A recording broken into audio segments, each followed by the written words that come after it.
right, Tram, what do you have for us here on this Wellness Wednesday? Yeah, we're all about easing any of this stress, right? So on this Wellness Wednesday, we want to help you get financially fit during the holidays. Consumers are expected to spend 7% more this year than they did last year. That's nearly $2,100, according to a BofA Securities forecast. So how do you rein it in while you do all your holiday shopping? Therapist and life coach Juliana Liddon of Connect with Juliana joins us once again. Okay, you've got 5 really great tips on how we can save money and hence really reduce all the financial stress in our lives. So first up, you say plan and book in advance. Again, It goes back to planning. It does. Planning is so important. Now, I know we're moving into the middle of the month, but you've still got that 2-week window with airlines. If you get it in, you can still have that threshold of a pretty good price. And you know what some people are doing? Some families are calling the in-laws and they're saying, you know what?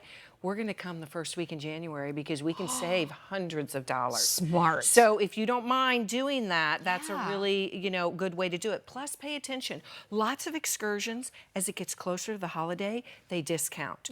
Also, don't forget to check the box if grandma's with you for the senior citizen discount. Sometimes they bundle for families or even kids that are under 3. Sometimes we forget to make sure that, they're free and we pay for them. Yeah, no kidding. Yeah, you want the free. That's huge. Okay, you also say set that budget. Yes. So here's the key.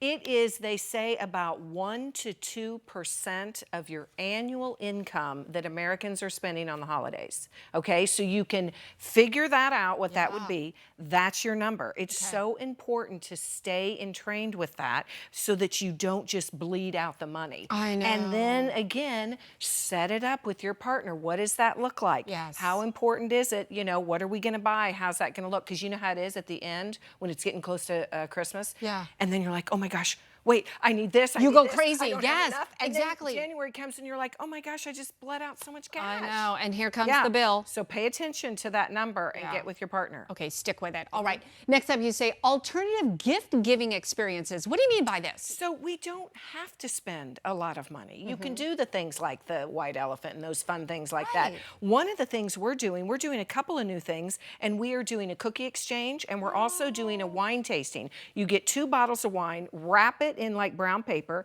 bring it, have a wine tasting, play a game, and then you get to go home with that. So be creative and do some of the things, excursions, the botanical gardens, zoo lights, these things as a family that can be a collective gift. I love the experience versus the material, Right. It's a memory. It is. Okay, price match. So know the big ticket items. Know what you want and know the price, because nowadays it's so great. In my day, we didn't have this. You can just go online, big box retailers, even Amazon, they will match those prices. So know the computer, know the TV, and shop it around. So true. And it will really help. Okay, finally you say know your wants versus your needs. Big difference. Yes, so make that list, as silly as it sounds. Talk about it with your partner, even your family, because you can bleed those wants and needs, right? And so, your husband might say, hey, I thought that was on the want list. And you're like, well, last night it became a need. Exactly. You know how you do it? You're sitting there going down the hall. Didn't you read my mind? Yeah, exactly. Exactly, yeah. Okay. So just pay attention to that, because that's where we bleed money. No kidding. And again, the bell comes. Yeah. Thank you so very much. Happy holidays. Yes, happy holidays to you. I know. We appreciate you always. Thank you. All right. And then I'm going to toss it over to Troy. Thank you, Tram.